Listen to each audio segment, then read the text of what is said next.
We never get tired of those, and I don't embarrass any of my family members except, when I say those. So, okay, so I've entitled today's message, Faithful and Faith-Filled. Faithful and Faith-Filled. And I want to read from Daniel chapter 3. This is Daniel chapter 3, verse 17 and 18, and it says this: If it be so, our God whom we serve is able to deliver us from the furnace of blazing fire, and he will deliver us out of your hand, O king. But even if he does not, let it be known to you, O king, that we are not going to serve your gods or worship the golden image that you set up. I want to read that part again. If it be so, our God whom we serve is able to deliver us from the furnace of blazing fire, and he will deliver us out of your hand, O king. But even if he does not, let it be known to you, O king, we're not going to serve your gods or worship the golden image you've set up. Let's pray.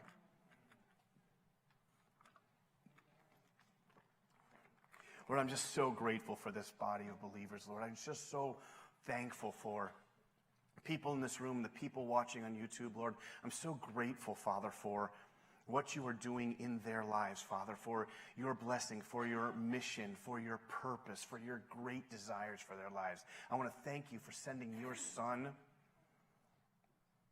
to die on a tree so that we can join you in heaven, Lord. I'm asking that for boldness and courage to hear your word this morning, to change our hearts and our lives, and to be aggressive about following you and the things that you have for us. In Jesus' name. And everyone said? Amen. Amen. So a couple of weeks ago, I had the opportunity to share a little bit about my story that I haven't shared before. And it was a period of my life where I had dealt with some rejection, some accusation, and it was a longer period of time, and it really caused me, I was really upset. And I was sharing how I reached a point, and I didn't even realize it, but inside my heart, I became angry at God. Now, you're in a bad spot when you're a paid Christian and you're angry at God. Right? That's one of those moments where you're like, yeah, I'm not really comfortable here, right? We also talked about how out of Numbers 13, and Hebrews 4, how God had a plan for a group of people, in that case the Israelites, and he's saying, okay, here's a mission I've got for you. Here's a promised land. Here's an amazing thing I've got for you. You're going to have to fight for it, but I've got this for you. But the people couldn't hear it. They couldn't understand it. They couldn't believe it. They couldn't trust him. And because they couldn't, it actually caused their life for them to not see the promise that God had for them. It was reserved then for a different generation of people who would grasp it, who would believe, who would trust God. So what I was able to share is out of my heart about that, and how God took my heart that was angry at him, and he healed it, and he really changed me. What I didn't share, what I never had time to, was some of the ramifications that still came out of that. You see, when you're a paid Christian and you're angry at God, when you realize that, even when you're no longer angry, there's a part of me that wanted to make sure that doesn't happen again. And so what I did is something I think that we tend to do as Christians all over the place, and we don't really realize it.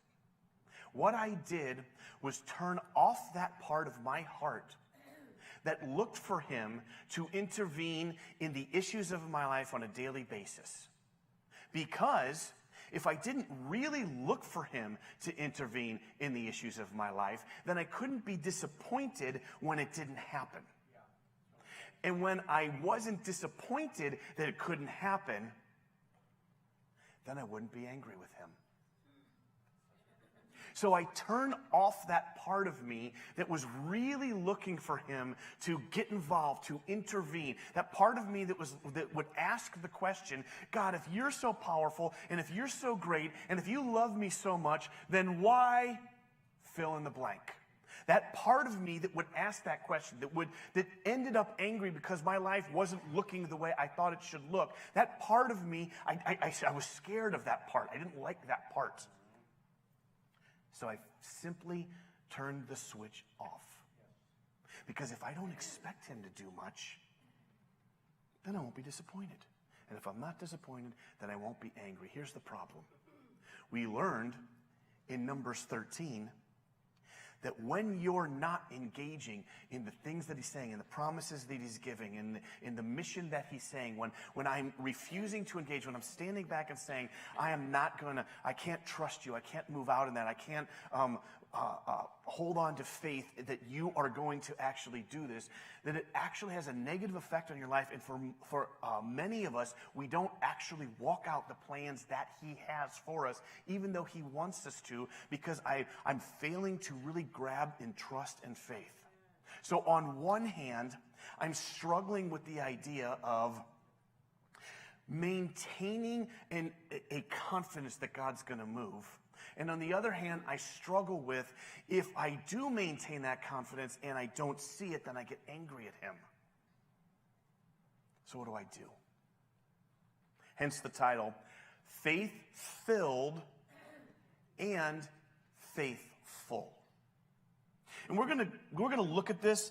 First, I want to turn to John chapter 16. We're only going to read two passages. We already started one in Daniel 3, but this is John 16. And I want you to listen to this verse. It's only two verses. This is a powerful set of verses that if you really think about what Jesus is saying, it messes with me. Verse 23 and 24 say this, and in that day, this is Jesus talking, he says, in that day, you'll ask me no questions. Truly, truly. Now, when the Son of God, who doesn't lie, says truly, truly, you should pay attention. Truly, truly, I say to you, if you shall ask the Father for anything, he'll give it to you in my name. Until now, you've asked for nothing in my name. Ask, and you will receive, that your joy may be made full. So he's saying to me, hey, Scott, I've got this great plan. Okay? I'm going to give you my name. Okay, and let's assume for the purposes of the scripture, and it is definitely true, you're praying according to his will, you're asking for things in his will and in his name. He says, you're going to be like working with God, and you're going to be praying, and my Father's going to be working, you're going to be asking in my name, and I'm going to do stuff, I'm going to do miracles, I'm going to intervene, and that's going to result in a change in the circumstances, and in glory to God, and in joy to you. That's what prayer's going to look like. And I know from experience that when you have one of those moments where a prayer is answered, you don't wake up the same the next day. Because not only do you have a testimony of the faithfulness of God in your life, but you believe, wow, God really does want to intervene in the situations in my life. Not only that, we know that the joy of the Lord gives us strength. Right? And so when I wake up the next morning and I'm facing a new set of trials or tribulations or difficult situations, because life isn't linear, nor is it static, but I wake up and all of a sudden I've got this testimony. I'm encouraged that he cares about me, and I have this additional strength that I attack the exact same problems with that I didn't have yesterday. This is Jesus' plan for prayer. The problem is when I turn off that switch that expects him to move, what prayer becomes is not this co-laboring that God and I are doing to see him move in the situations of my life. Instead, it becomes a duty and a responsibility of the Christian life. It moves from joy to duty. Now, here's the issue with that. I love when we read the Bible and we're like, I'm not really sure I understand this, but I'm going to obey anyway. Love it. There's an honor in that. There's a nobleness in that, because it's not like I understand every verse in this book or even half of them. Right? There's a lot I don't understand. But at the end of the day, right? When Jesus says, hey, Scott, we're going to do this thing called prayer, and you're going to engage with me and in my will, and you're going to see miracles, and it's going to result in glory to me and heaven invading earth and joy to you. And I turn it from that into duty, into responsibility, and I'm not looking for him to actually move, that I'm focusing on myself and not on him. And I am changing the miracles that he's doing, and I'm not really looking for him to move, and that means I have to rely on myself. I have to be a hard worker. That's how I have to deal with my problems. And the problem is I'm not a very hard worker. So I'm in trouble. It is difficult being in a relationship with a perfect God. Sometimes. Not really, because he's perfect, right? He's perfectly loving. He's perfectly powerful. He's perfectly caring. But that problem is that means if I'm angry or frustrated or not close to him or not walking with him, it's by definition whose fault? Mine. Sometimes I want to be right. Like, we, in our relationships, it's usually sometimes you're right, sometimes right. Well, everyone that is, except Julie, never experiences anything other than her husband being right, Jules? But the reality is that our relationships is a fundamental meeting of us coming together and sharing, and sometimes I'm right and sometimes she's right, and that's a healthy relationship. Well, in my relationship with God, it's never like this. It's always me that's the problem, and I don't want it to be like that, right? Problem. And I don't want it to be like that, right? Doing it, but I turn off that switch in my heart that expects him to intervene so I won't experience disappointment. Shut off disappointment and keep turned on trust. That's my problem. I want to look at this from the perspective of Daniel chapter 3 and the story of Shadrach, Meshach, and Abednego. They say three things in verse 17 and 18 that betray something going on in their heart that shows a wisdom way beyond their years. I'm going to give a little background before we hit it. In Daniel chapter 1, what you have is the Israelites are being ready to be invaded by the rising nation, the rising powerful nation called Babylon. And I think it's its second king, a guy by the name of Nebuchadnezzar, and I think it's his first year of his reign, is getting ready to invade the nation of Israel, what's left of it, the tribe of Judah. You see, 10 tribes of those 12 tribes have already been invaded about 130 years earlier by the nation of Assyria, deported, and they're gone. Okay, so Babylon invades, and it begins to take back some of the resources of Israel back to Babylon, including some of the kids. So Nebuchadnezzar says, and he instructs his people, he says, hey, when we're going back there, I want you to grab some of the royal kids, scholars estimate between 13 and 20 years old. I want you to grab them, and here's what I want you to look for. Look for kids who are good looking and smart. When you get that, bring them back, and we're going to put them in an internship of some sort, a 3-year internship in Babylon, so they can learn our ways, learn our language, learn how we function, and then they'll enter my service. Some scholars believe that many of them were made eunuchs. That means they can no longer reproduce. Now, 4 of those people that come are people by the name of Daniel, Shadrach, Meshach, and Abednego. That's Daniel chapter 1. Daniel chapter 2 opens up with Nebuchadnezzar in his second year of reign, theoretically the second year of the internship. So Daniel and Shadrach and Meshach and Abednego are probably somewhere in the vicinity of 16 or 17 years old. Nebuchadnezzar has a dream, and he wants to know what the dream means. So he calls all of his wise men and his astrologers and his soothsayers, and he says, I want you to tell me what the dream means. And they say, okay, well, tell us the dream. And he says, I want you to tell me what the dream was and what it means. Presumably, that's how he's going to have confidence it's real. Well, they say, you're crazy. We can't do that. They say it nicer than that. And he gets angry and says, I want all of them killed. Okay? Daniel, Shadrach, Meshach, and Abednego pray, and God gives Daniel what the dream was and the interpretation. Part of that interpretation is Nebuchadnezzar, you represent the first empire, and that's going to be Babylon, and you're the head of gold because he dreams about a golden statue. So Nebuchadnezzar gets super impressed, promotes Daniel, who then promotes Shadrach, Meshach, and Abednego. So Daniel is in charge of all of the wise men at the court system, the wise men, the astrologers, the soothsayers. And Shadrach, Meshach, and Abednego are put in charge of Babylon. They're over the province, the administration. They're like the mayor of Babylon. These kids who are probably in their second or ending their internship, probably around 18 years old, are now in charge of all of the wise men, that's Daniel, and all of Babylon as mayor, that's Shadrach, Meshach, and Abednego, and that's where we pick the story up in Daniel chapter 3. Here's what it says. There's a lot of repeating in Daniel chapter 3, verse 1 through 18.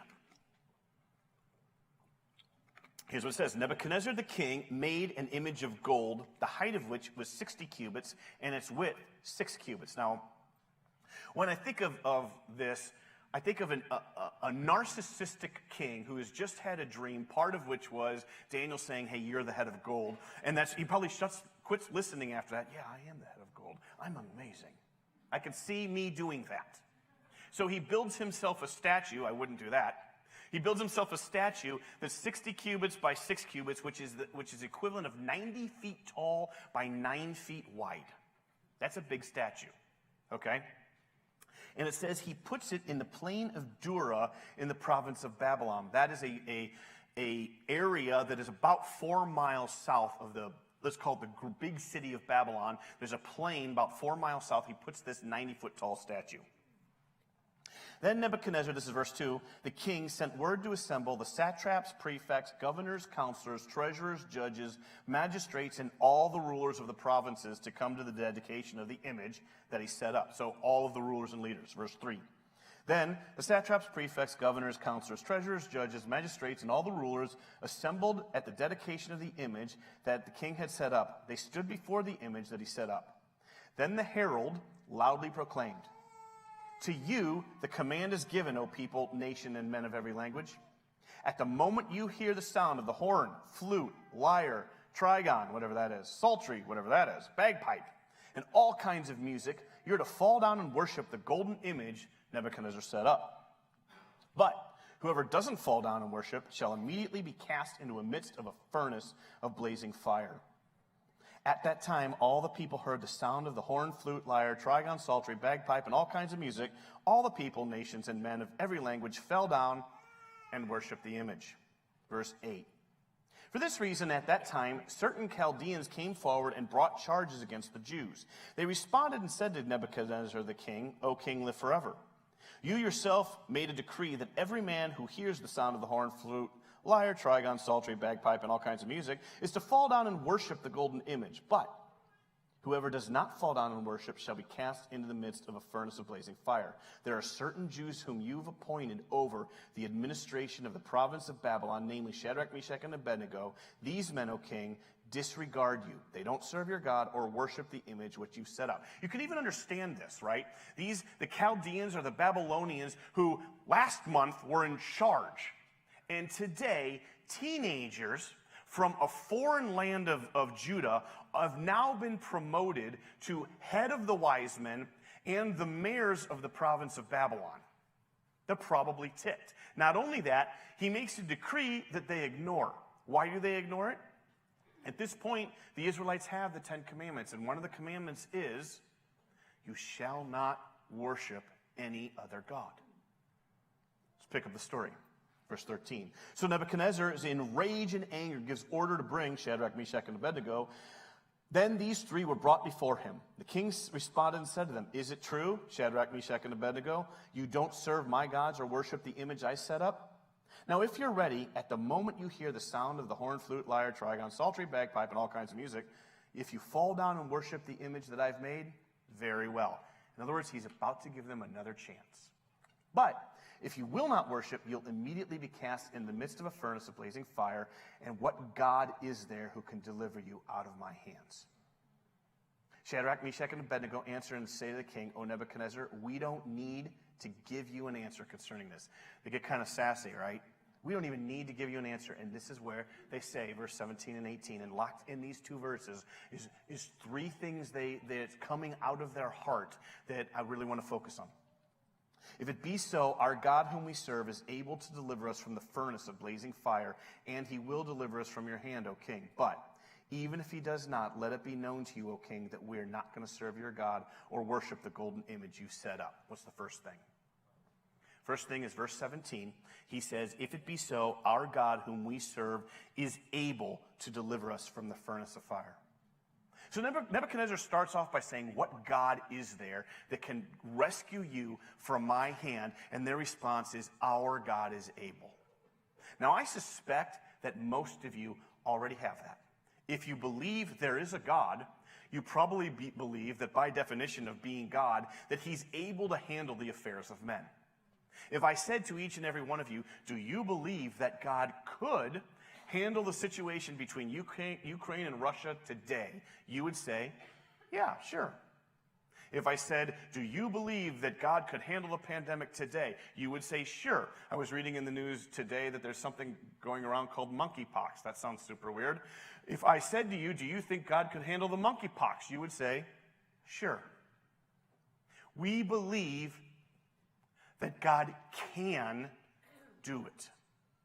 So because we believe we can, because I believed he could do it, I can shut off my heart regarding expectancy that he actually is without ever changing whether I believe he could. Right? So I can keep that place of God can without ever actually having to go to the next step which Shadrach, Meshach, and Abednego take. Watch this. Then to verse 17. First part, if it be so, our God whom we serve is able to deliver us from the furnace of blazing fire. Second part, and he will deliver us out of your hand, O king. He will. Now this is a hard part to get to.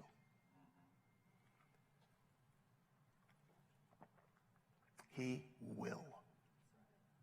For so many of us, the challenge is, do you believe that God will actually intervene in the situation that you're facing? You probably believe he can. But when you're like me and you shut down your heart on expectancy to protect it from getting disappointed, what you're doing is you're shutting number 2 off. You're saying, yeah, he could, but under my breath I was saying he probably won't. The problem is, Numbers 13 in Hebrews 4 talks about when I do that, when I shut down that part of my heart, when I lose confidence in him, that I'm probably not going to take the steps that he's going to ask me to take to move out in the very things he has for me.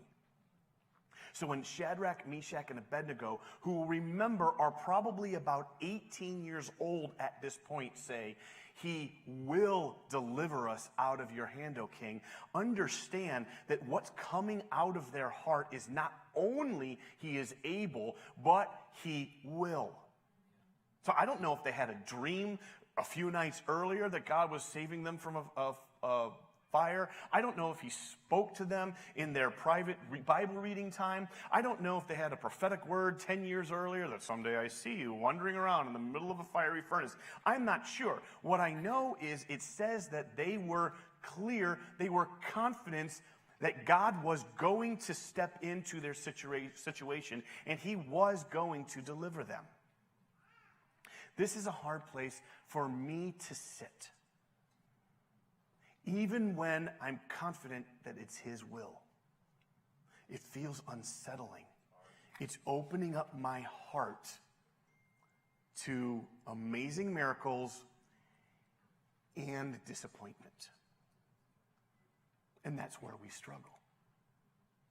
Shadrach, Meshach, and Abednego's story, their experience at the age of 18, was of a nation that was about to be invaded by a foreign power. It was. They were captured and taken into a foreign land, maybe made eunuchs, separated from their families. This is the people that says, yeah, God's going to deliver it. Where did they get that confidence from? Where did that come from? How would we get that? Right? Think about that for a second. Like Shadrach, Meshach, and Abednego had, from Daniel chapter 2, they were about to be killed, and they go in prayer and say, God, will you reveal to us this dream and the interpretation? And he does. So different maybe than other Israelites, because you got to remember, at this point, the nation of Israel they're not in the middle of revival. They haven't experienced an amazing move of God. They're being deported. They're being invaded. They're losing. Probably almost everyone in the nation, if God spoke, they'd be like, yeah, that ain't going to happen. These three are different. They say not only is God able, but he will step in to the situation I find myself in. Look at the third thing. And the tension between number 2 and number 3 is what is difficult for me. The third thing is verse 18. But even if he does not, let it be known to you, O king, we are not going to serve your gods or worship the golden image that you have set up. In other words, they say to the king, our God is able, he will, and it doesn't matter if he doesn't. That is the picture of a heart that is both faith-filled and faithful. That is a picture of a heart that's turned on to, if God speaks, I'm going to be aggressive about believing the things that he is after in my life. And if it doesn't turn out the way I want, oh well. That is a heart that is willing to accept that they do not understand everything. That is a heart that if someone were to say, hey, Scott, you were believing God, it didn't work out. Yeah, no, it didn't. So are you giving up on God? No. You gonna pull back from the promises of God? No. This is a hard spot for me to get. See, I've made both errors. I've turned off that side of me that expects God, and I've become mad at God. They did neither spot. They were ready to die while expecting a miracle. Me, I tend to float between not expecting a miracle, and I definitely don't want to die. Right? I don't overly like trials and tribulations, probably less than most of you. But the reality is when I'm facing them, we can all say, yeah, God can do it. I believe God can do it. Where we struggle is saying he will do it. And if we do get there and it doesn't work out, Scott gets mad at him. And I can't say, but no matter what, I'm by your side. If we're going to be a people that walk into difficult... look, the world's falling apart around us, in case you haven't noticed. It's a difficult time. Our ability to manage the junk that we're facing, the junk that we're seeing, has outpaced our ability to do it with good intentions and hard work. We need the miraculous hand of a supernatural God in our lives, in our city, in our nation. That has to happen. It's non-negotiable. It's either that or it falls apart. There's no micromanaging of this situation available for us anymore. That's the way it feels to me. But if we're going to be that, that's going to require us as a people to have that circuit turned on that's expecting God to move in our situations, and that's hard to get to. It's also going to require that we're not someone, boy, if it turns out different, I give up, I quit. What will that speak to a world who doesn't know him? Who doesn't see him? So I want to encourage you to believe that he can, that he will, and no matter what,